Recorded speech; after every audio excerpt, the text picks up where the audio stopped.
മണവാട്ടികൾ നിറപുഞ്ചിരിയായി, മണവാട്ടികൾ നിറപുഞ്ചിരിയായി. ഇനി മനമകിലം ബഹുകോളാലങ്കിടുന്ന സുന്ദര കനവിൽ ചേല.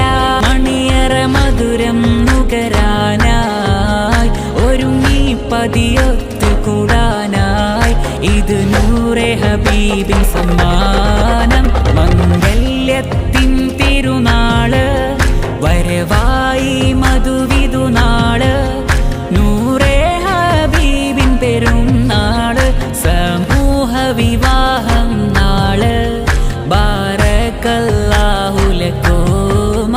മംഗല്യത്തിൻ തിരുനാള് വരവായി മധുവിധുനാള്. മംഗല്യത്തിൻ തിരുനാള് വരവായി